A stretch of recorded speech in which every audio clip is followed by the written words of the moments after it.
ಕೇಂದ್ರ ಶಿಸ್ತು ಕಮಿಟಿಯ ಕಾರ್ಯದರ್ಶಿ ಓಂ ಪಠಾಕ್ ಅವರು ನನಗೆ ಶೋಕಸ್ ನೋಟಿಸ್ ನೀಡಿದ್ದು 72 ಗಂಟೆ ಒಳಗೆ ವಿವರಣೆ ಕೇಳಿದ್ದಾರೆ. ಅದಕ್ಕೆ 72 ಗಂಟೆಯ ಒಳಗೆ ಉತ್ತರ ನೀಡುತ್ತೇನೆ ಎಂದು ಶಾಸಕ ಬಿಪಿ ಹರೀಶ್ ಹೇಳಿದರು. ಸುದ್ದಿಗಾರರೊಂದಿಗೆ ಮಾತನಾಡಿದ ಅವರು, ರಾಜ್ಯಾಧ್ಯಕ್ಷರ ವಿರುದ್ಧ ಹೇಳಿಕೆ ನೀಡುತ್ತಿರುವ ಬಗ್ಗೆ ವಿವರಣೆ ಕೇಳಿದ್ದು ಅದಕ್ಕೆ ಸೂಕ್ತ ಉತ್ತರ ನೀಡುತ್ತೇನೆ ಎಂದರು. ದಾವಣಗೆರೆ ಲೋಕಸಭಾ ಕ್ಷೇತ್ರದಲ್ಲಿ ಕಾಂಗ್ರೆಸ್ ಪರವಾಗಿ ನಮ್ಮ ಮುಖಂಡರು ಕೆಲಸ ಮಾಡಿದ್ದು ಶೋಕಸ್ ನೋಟಿಸ್ಗೆ ಉತ್ತರ ಕೊಡುವ ಸಂದರ್ಭದಲ್ಲಿ ಅವೆಲ್ಲವನ್ನ ಕೇಂದ್ರ ಶಿಸ್ತು ಕಮಿಟಿ ಗಮನಕ್ಕೆ ತರುತ್ತೇವೆ ಎಂದರು. ನಾವೆಲ್ಲ ನರೇಂದ್ರ ಮೋದಿಜಿ, ನಡ್ಡಾ, ಅಮಿತ್ ಶಾ ಅವರ ನಾಯಕತ್ವದಲ್ಲಿ ಹೋಗುವವರು. ರಾಜ್ಯದಲ್ಲಿ ನಮ್ಮ ಪಕ್ಷದ ಮುಖಂಡರು ಕಾಂಗ್ರೆಸ್ ಏಜೆಂಟರಂತೆ ಕೆಲಸ ಮಾಡುತ್ತಿದ್ದು ಖಂಡನೀಯ ಎಂದು ಅವರು ರಾಜ್ಯದಲ್ಲಿ ಕಾಂಗ್ರೆಸ್ ಬಿಜೆಪಿ ನಾಯಕರ ಒಳ ಒಪ್ಪಂದಕ್ಕೆ ಕಡಿವಾಣ ಬೀಳಬೇಕು ಎಂದರು. ನನಗೆ ಶೋಕಸ್ ನೋಟಿಸ್ ನೀಡುವಂತೆ ಮಾಡಿದವರಿಗೆ ಧನ್ಯವಾದ ಹೇಳುತ್ತೇನೆ. ನಾನು ಸತ್ಯವನ್ನ ಹೇಳಲು ಅವಕಾಶ ಮಾಡಿಕೊಟ್ಟಿದ್ದಾರೆ ಎಂದರು. ಭಾರತೀಯ ಜನತಾ ಪಕ್ಷದ ಸೆಂಟ್ರಲ್ ಡಿಸಿಪ್ಲಿನರಿ ಕಮಿಟಿಯ ಕಾರ್ಯದರ್ಶಿಗಳಾದಂಥ ಓಂ ಪಾಠಕ್ ಅವರು ನಿನ್ನೆ ರಾತ್ರಿ 10 ಗಂಟೆಗೆ ಶೋಕಾಸ್ ನೋಟಿಸನ್ನು ನನಗೆ ನೀಡಿದ್ದಾರೆ. ರಾಜ್ಯಾಧ್ಯಕ್ಷರ ವಿರುದ್ಧವಾಗಿ ಮಾಧ್ಯಮದ ಮೂಲಕ ಹೇಳಿಕೆ ಕೊಡ್ತಿರೋ ವಿಚಾರವಾಗಿ ವಿವರಣೆಯನ್ನು ಕೇಳಿದ್ದಾರೆ. ಅದರಲ್ಲೂ 72 ಗಂಟೆ ಒಳಗಾಗಿ ವಿವರಣೆಯನ್ನು ಕೇಳಿದ್ದಾರೆ.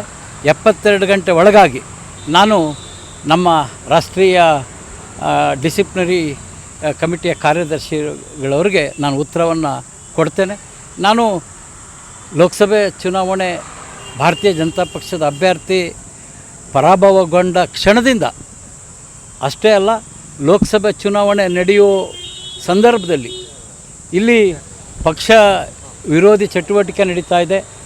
ಇಲ್ಲಿ ಪಕ್ಷದ ವಿರುದ್ಧವಾಗಿ ಕೆಲಸವನ್ನು ಮಾಡ್ತಕ್ಕಂಥ ಎಲ್ಲ ಸೂಚನೆಗಳು ಕಂಡು ಬರ್ತಾ ಇದೆ ಅಂಥೇಳಿ ನಾವು ಚುನಾವಣೆ ಮುನ್ನ ತಿಳಿಸಿದಾಗೂ ಕೂಡ ಯಾವುದೇ ಕ್ರಮ ಕೈಗೊಂಡಿಲ್ಲ.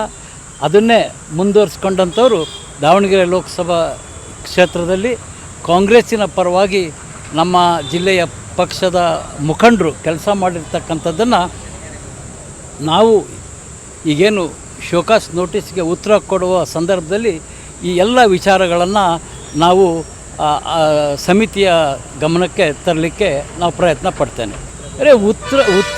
ಉತ್ತರ ರೆಡಿ ಮಾಡ್ಕೊಳ್ತಕ್ಕಂಥ ಅವಶ್ಯಕತೆಯೇ ಇಲ್ಲ.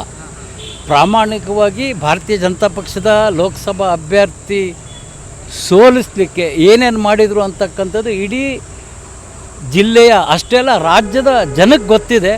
ಅದನ್ನು ನೋಟಿಸ್ಗೆ ಉತ್ತರ ಕೊಡುವ ಮೂಲಕ ಕೇಂದ್ರ ನಾಯಕರಿಗೆ ತಿಳಿಸ್ತಕ್ಕಂಥ ಪ್ರಯತ್ನವನ್ನು ನಾವು ಮಾಡ್ತೇವೆ. ಯಾವುದೇ ಪಕ್ಷಕ್ಕೆ ಮುಜುಗರ ಆಗ್ತಕ್ಕಂಥ ಪ್ರಶ್ನೆ ಇಲ್ಲ. ನಾವ್ಯಾವತ್ತೂ ನರೇಂದ್ರ ಮೋದಿಜಿ, ನಡ್ಡಾ, ಅಮಿತ್ ಶಾ ಇವರ ನಾಯಕತ್ವದಲ್ಲಿ ಹೋಗ್ತಕ್ಕಂಥವ್ರು. ಆದರೆ ರಾಜ್ಯದಲ್ಲಿ ಕಾಂಗ್ರೆಸ್ಸಿನ ಏಜೆಂಟ್ರಂತೆ ಕೆಲಸ ಮಾಡ್ತಾ ಇರ್ತಕ್ಕಂಥ ನಮ್ಮ ಪಕ್ಷದ ಮುಖಂಡರ ವಿಚಾರಗಳನ್ನು ಅಷ್ಟೇ ಕಡಾಖಂಡಿತವಾಗಿ ಖಂಡಿಸ್ತಕ್ಕಂಥ ಕೆಲಸವನ್ನು ಮಾಡ್ತೇವೆ. ನಮ್ಮ ಉದ್ದೇಶ ಇಷ್ಟೇ, ರಾಜ್ಯದಲ್ಲಿ ಕಾಂಗ್ರೆಸ್ ಮತ್ತು ಬಿ ಜೆ ಪಿಯ ನಾಯಕರ ಒಳ ಒಪ್ಪಂದ ಮುಂದಿನ ದಿನದಲ್ಲಿ ಕೊನೆಗೊಳ್ಳಬೇಕು. ಯಾವುದೇ ಪಕ್ಷದ ಕಾರ್ಯಕರ್ತರಲ್ಲಿ ಪ್ರಾಮಾಣಿಕ ಕಾರ್ಯಕರ್ತರಿಗೆ ನ್ಯಾಯ ಸಿಗಬೇಕು ಅಂತಕ್ಕಂಥದ್ದು ನಮ್ಮ ಗುರಿ.